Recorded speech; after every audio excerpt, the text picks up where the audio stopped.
Robbie, I did not know you also have eel pots. Yeah. Tell us a little bit about that.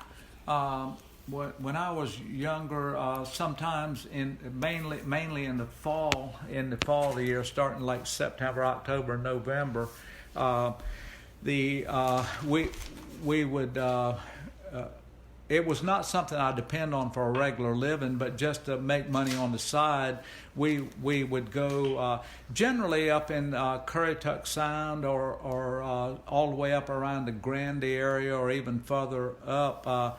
We would go around the grass beds and with the eel pots come in several variations. Some of them are round cylinder type pots, and anyway, the type of bait that we use, what the eels really like is like the female crabs that have the red eggs. We'd chop those in half and put in one end of the pot near the entrance where they go into the pot. And of course, the eel pots have a center funnel that is pulled kind of tight that they can slide through. But once they get into the bigger end of the pot, when they slide through that funnel, that when they go through it, it closes back up tight. So once they get down in one end, they can't get back. And years ago, I would set eel pots, and when I pulled them up, there were so many eels in those pots that the imprint of the wire was cut in their hide.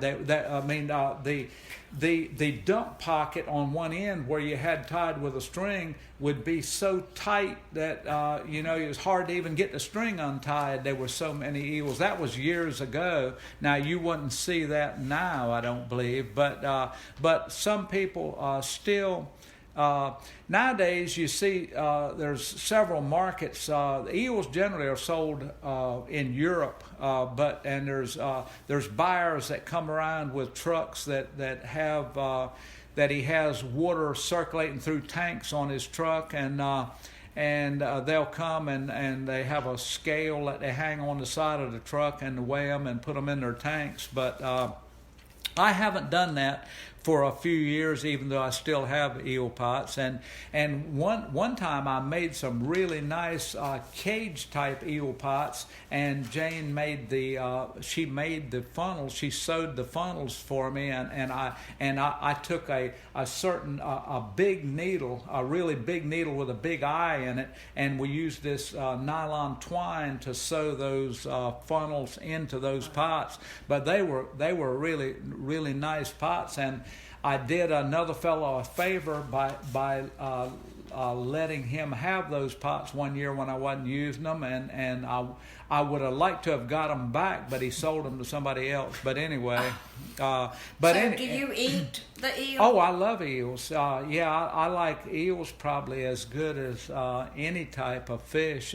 You have to cut them right under the throat, but you don't cut all the way through. You cut almost all the way through the head, and then we rip the belly open, and you the hardest part, the skin in them, you take a knife or something and just start peeling the meat away from the skin. If you cut the head completely off, you need that head with a little bit of skin still attached to hold on to. But if you peel the meat away from what's really the back of his head, if you peel that away just a little bit, and you could take a paper towel to grip the meat, and then you can just pull that meat right out of the skin all the way down. Is there a local market for eel? Any of the restaurants? I don't think so.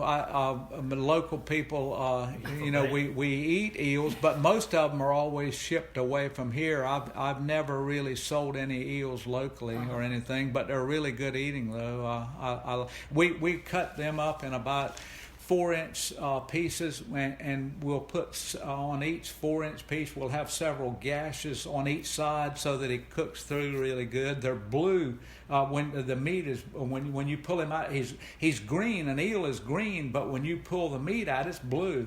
So do you bread it and fry it? Yeah, we usually put salt and pepper and roll it in flour and fry them. And what does it taste like? It's different tasting than any other kind of fish. It's hard, kind of a strong taste, but it all depends on what people like. But I like it. It's hard to describe exactly what they taste. No other type of fish that I've ever eaten it tastes like eel. But you eat it like corn on a cob. We'll take that and chew the meat right off of one side, go right down, and then turn it over and you'll end up with with just the center dorsal bone there with. But I mean, you don't have to worry about eating any bones. You just nibble that meat right off of both just sides like of corn it. on the cob. Yeah. That's what we. Well, thanks, Robbie. Okay. This has been so interesting. Coastal Voices appreciates it. Okay. All right.